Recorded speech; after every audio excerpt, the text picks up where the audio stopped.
Hi everybody, and welcome back to Lost Genre Relationships.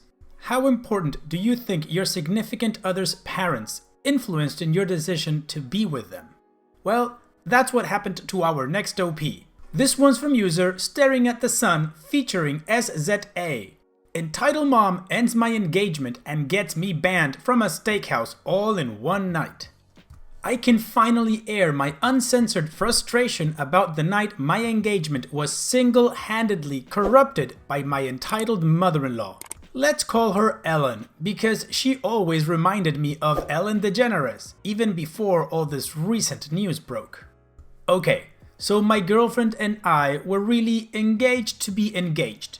We'd both agreed we wanted to get married, but I hadn't done the formal proposal yet because we wanted to meet each other's families first. Neither lived nearby. I always thought the old trope about meeting the in-laws being a big fiasco was a myth. Both because I was younger and more naive then, and because I'm lucky to have easy parents. My girlfriend met them for a few hours. Once we were alone, just me and them, I told them my intentions and my mom asked, "Does she have any kids already?" And my dad asked, "Does she have a good solid job?" And they both asked, "You really love her?" And that was that. I had their full support for the marriage. I thought meeting her parents would be the same. Some grilling was to be expected, but as long as I was honest and respectful, it would all be fine. Relevant fact. They had my girlfriend when they were teenagers, by surprise, so now had a do-over daughter, their words, not mine, who was just a 6-year-old kid. My girlfriend and I made the trip up to their city and I met them for the first time over dinner at a steakhouse.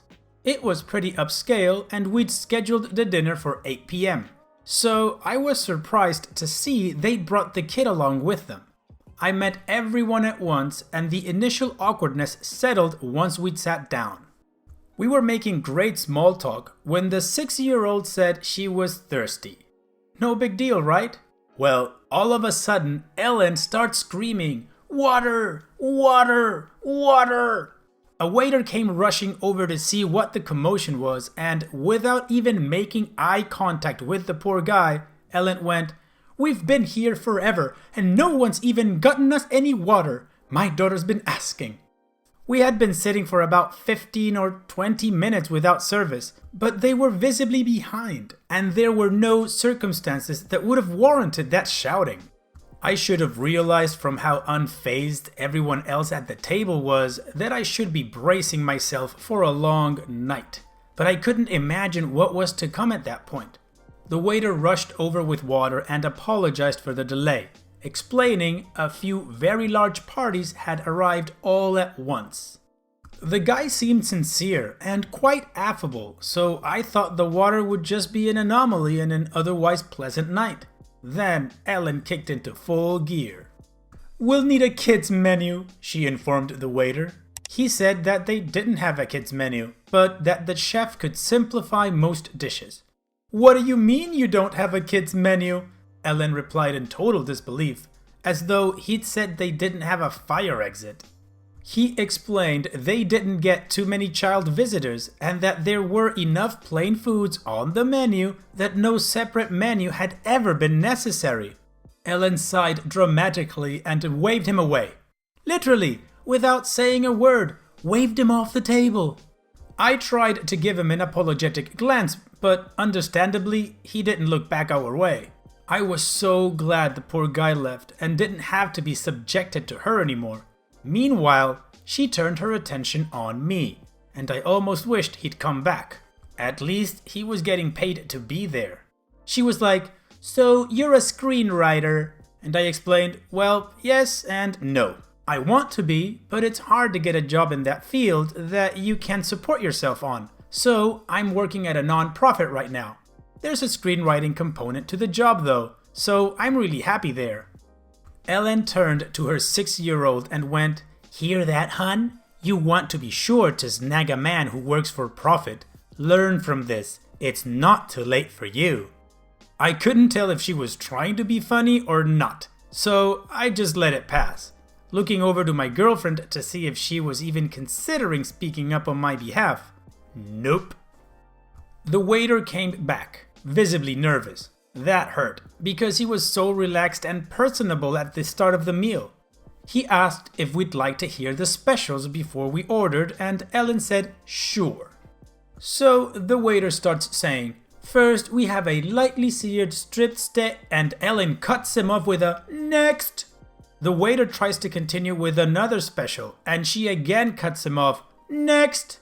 Then again, the waiter does his best to tell us about another special, and she again goes, "next."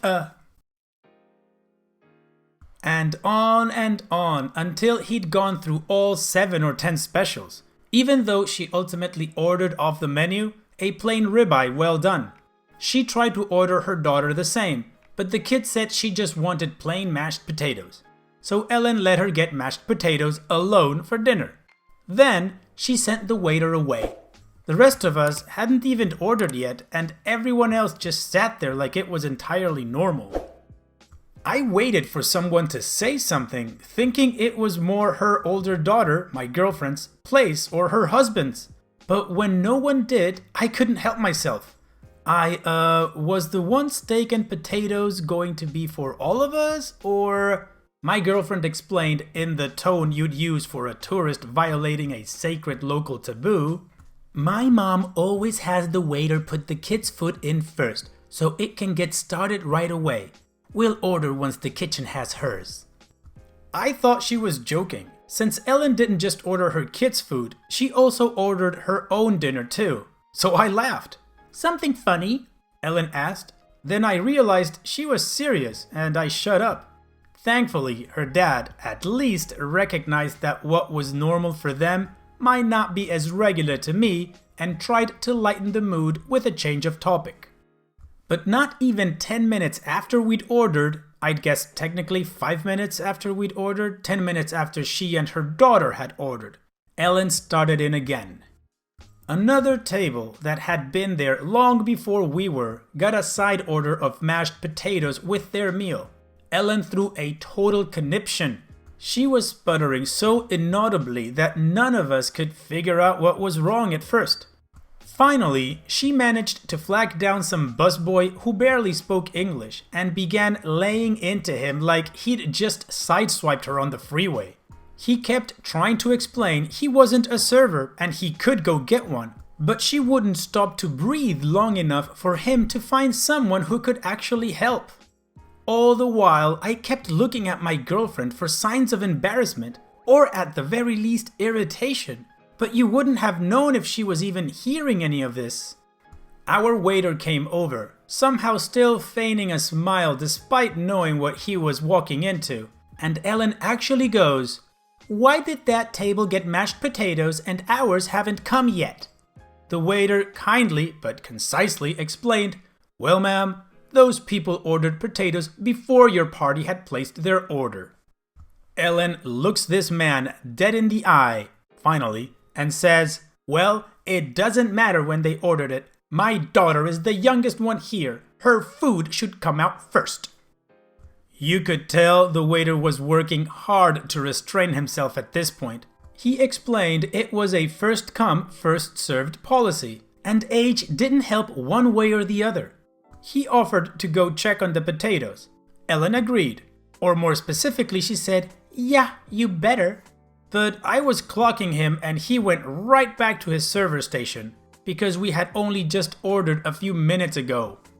3 or 5 more minutes passed, during which we could have no other discussion at the table except how awful this restaurant was, how hungry the poor baby was, who hadn't said a word about being hungry this whole time and was contently playing her loud iPad game without headphones, disturbing all the other diners around us. And how America has lost all respect for motherhood because it's just a me culture now. I chimed in. I'm with you on that last part. And to my utter shock, instead of laughing at my joke, my girlfriend seemed annoyed with me. So, after a few minutes, the waiter comes back and says the potatoes will be out very soon. Ellen then goes and does something that, again, I thought was just a myth. She took 3 singles and a 5 out of her wallet and put them on the table in full view of the waiter. Then she took one single away and said, "Every table I see getting potatoes before us is a bill gone." I was absolutely mortified. The waiter, to his unending credit, just took a deep breath and said, "I don't have control over the order in which the kitchen fires tickets, but what I can tell you is it should be out any minute," and left without saying anything disparaging. I had been holding my tongue all night as well, in the name of my relationship, but once the tip hit the table, the $8 tip for a $100+ bill on top of all else, I figured if my girlfriend was half the woman I thought she was, then she wouldn't mind my speaking up at this point. If anything, she'd be supportive, right? So, I scooted my chair back a bit and said, "Listen, I know what you're doing with the cash on the table, but that kind of thing makes me really uncomfortable and it's just not called for. Please put the money away or we can just continue this some other time." My girlfriend's dad spits back, "What? How cheap do you have to be to not believe in tipping service workers?" Before I could process whether he was serious or yanking my chain, Ellen shocked me with, "No, you know what? You're right. This isn't necessary." I should have known better than to be relieved. She folded the bills back into her wallet, patiently waited for the next plate of mashed potatoes to be carried out, and when it wasn't delivered to us, it was a very common side dish at this place, a steakhouse. She went right up to a stranger's table and picked it up off their table. She half explained something about her daughter starving to death as she was walking away with the stranger's food, but unsurprisingly, that wasn't convincing enough for them. The old lady she took it from followed her right over to our table and tried to take it back. I was already searching for my coat tag in preparation to go, but a shoving match was beginning to unfold between Ellen and an elderly woman with a tennis ball walker. And far be it from me to sit through all that had happened only to leave just as the night was getting interesting. The elderly woman was like, "Give me back my potatoes, who are you?" And the poor little girl was like, "Mommy, it's okay, don't take someone else's potatoes." But it all fell on deaf ears. Ellen yelled at the old lady, "How could you sit there and eat these when my daughter hasn't even been served yet? She's sitting here hungry, just a little girl, and you're over there stuffing your face. Come on, other potatoes will be out any minute." And the old lady, got to love her, was like, "Great, if they'll be out any minute, what's the effing problem?" To which Ellen still found holier than thou ground, gasping, "Language, please." Finally, the waiter, and this time someone higher up as well, I think the manager, thank God, came over to separate them as they had begun to raise their voices and cause a disturbance. Staff had already asked Ellen to turn down her daughter's iPad multiple times without heed, and I'm guessing the waiter informed management about the tip on the table stunt she pulled, because this was their final straw. They told us we were going to have to leave the restaurant. "But we don't even have our food yet," Ellen complained at the guy. This was clearly not the manager's first rodeo. "You can take the food that's already been served free of charge. Everything else will be cancelled. Please leave immediately." The old lady didn't miss her chance to knock the potatoes right onto the floor so we couldn't try to take them with us. Nothing else had been served yet, so we had to leave without any food. When my girlfriend and I were finally alone in our car, she said, "Can you believe that?" And I said, "Not at all, and I really can't believe you didn't warn me." And she went, "How could I have known any of that?" And confused, I asked, "Is she not usually like that?" Even more confused than me, my girlfriend asked, "Who?" "Your mom," I said. And she goes, "What's my mom got to do with the terrible service at that place?" That was the beginning of the end of our relationship. The fact that she didn't see anything wrong with her mom's behavior and that I'd be marrying into that situation shook me too deep. We both dodged a bullet in more ways than one. In hindsight, we weren't right for each other, regardless of who her family was. Her mom saved us both a lot of time and heartache, helping me realize in one night what would have probably taken us years otherwise. Within a month, we'd moved into separate apartments and gone on a break. That ended up lasting forever. I'm not sorry I won't see you again, Ellen. I am sorry any waitstaff ever will, though. OP, after reading that whole story, I think it would have been fantastic if somebody just would have thrown a plate of potatoes at her head, man. What an obnoxious woman. Yeah, and she thinks today's world is me, me, me. And your girlfriend thinking this is normal behavior. You definitely dodged a bullet, but the good thing is that you don't have to deal with that horrible mother-in-law. Good for you. I thought it was quite funny that the dad thought that you were being cheap because you didn't want Ellen to pull that tip on the table stunt. Wow. Anyways, that's enough out of me. What do you guys think about this whole situation? Have you ever met somebody so ridiculously entitled like this woman? If you have, share it in the comment section. And now, let's move on to the next story. Now, this story is from someone from our community. He was kind enough to share this story as a comment in one of my videos. So, thank you, Ian Campbell Harris. I'll do my best to tell your story. I know you requested that I try to do an English accent, but I'm not so good at it. I'll give it my best shot for the dialogue parts, but the rest of the story, I'm just gonna read them like me. Let's get started. This was some years ago. I came home from work one evening in a bit of a hurry as my wife and I were due to go out. Parked the car in the driveway and shot inside to get washed and dressed up, as you do.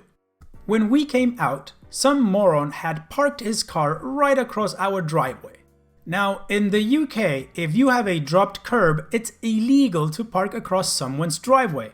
I went knocking on doors of the houses, 2 or 3 either side. No one knew whose car it was. So last minute, I grabbed the phone and got a taxi. Fast forward a few weeks. My wife and I had been out to an exhibition the Pro Photo Lab I worked for had put on. We returned home around 1 a.m., only to find the same car, this time parked in our driveway. So, I parked the car across the driveway, went inside, had a cup of tea, and went to bed. 3 a.m. in the morning, I kid you not, there's a thunderous banging on the front door. I shoot out of bed and run downstairs wondering what the hell was going on. On opening the door, there's a red-faced guy complaining that I'm parked across the driveway, my driveway, and he couldn't get his car out. So I, somewhat less than politely, tell him since he parked across the driveway a few weeks ago, and illegally at that, he could do what we had to do that night, get a bloody taxi. Grumble, grumble, moan, moan about how he lived on the south coast, about 70 or so miles away, and that it would cost a fortune and he wasn't going to do that. Tough, so walk it instead. He then threatened to call the police, so I told him to go ahead. Now, keep in mind, mobile phones had hardly been heard of in these days. He froze, then demanded to use my house phone. Nope, nope, nope, not happening. There's a public phone box down by the pub, use that. That's a good 10 minutes walk away. Then, I'm off back to bed. I'd just dozed off when the doorbell goes. Sigh. I get up and when I open the door, there's the same guy and 2 policemen. He'd actually called the cops. So I explain the situation and they nod understandingly. Then ask if I'd mind moving my car so this, gentleman can get his car out. Nope, sorry, I can't. Guy screams, why not? I looked at the cops and said, since he came around the first time, I've had a drink or 2. I was a bit stressed out, you see. Cop has a little smile on his face. He can smell booze on me and says, well, would you allow him to move your car for you? And I replied, what? No, he's not insured to drive it. He got told to find his own way home and come back to collect his car. Not finished yet. After that, I put signs on posts either side on the front of the driveway and either side of the driveway itself, impossible to miss them, stating that this was a private driveway and that anybody parking there would need to pay a £50 fee for it to be removed. Per day or part thereof, it was there. That was a lot of money in those days. Fast forward about 6 weeks or so, we come home from work, and guess who's parked on my driveway again? Yep, the same moron. So, I do the same as last time and park across the driveway. Same thing again. Around 2:30 to 3 a.m., he's banging on my door. I go down, open the door, and in a voice colder than the Arctic say, "Yes?" He says, "You need to move your car so I can get mine out." I lean forward and down a bit. I'm 6 feet 3 inches tall and pretty well built. I take a slow breath and say, "See those signs there? When you pay the parking penalty, I'll move my car. Not until." He replies, "You can't do that. That's extortion." And I go, "It's 100% legal. I checked. So tough luck. So pay up or bugger off." He called the police again, and the same 2 cops turn out again. We go through the same procedure all over again, and he gets told it's perfectly legal, and the gentleman, me, was perfectly entitled to do it. So he had to get a taxi back home to the South Coast, then got a friend to drive him back the next day. I'm off that day, so handy that. He turned up and held out £50. "Where's the other 50? I say. He shouts, "What?" And I tell him, "Go read the sign again." His friend loaned him another £50. I moved my car and he drove away, flipping me off as he did so. That night, I took my wife out for a slap-up meal. I was chatting to the owner of the restaurant and some of the other customers, and guess who walks in? One of the 2 cops with his wife. He saw me and came over and asked how it had all played out in the end. So I sat and went through the whole story with a restaurant full of people hanging on to every word and screaming with laughter. When it came time to pay for the meal, the boss of the restaurant flatly refused to take a penny, saying it was the best laugh he'd had in years. Ian, I laughed the first time I read this on the comment, and I laughed again while reading it out. It's epic. I have to apologize for butchering the English accent. I think I might have gone Scottish in there for a little bit. My apologies. I'm not a professional voice actor. I just like reading stories. But maybe someday I'll get better at it. Congratulations on the way you handled that. You not only taught him a lesson, but you made some money, which you didn't have to use, and got a fantastic meal out of it. Good for you. And thanks again for sharing your story. And so we've reached the end of the video. I truly hope you guys liked it. If you did, go ahead and click like. Of course, don't forget to subscribe and click that bell icon so you get notified every time I upload a new video. Also, here are more videos from my channel that you might enjoy. And having said all that, I will see you guys on the next video.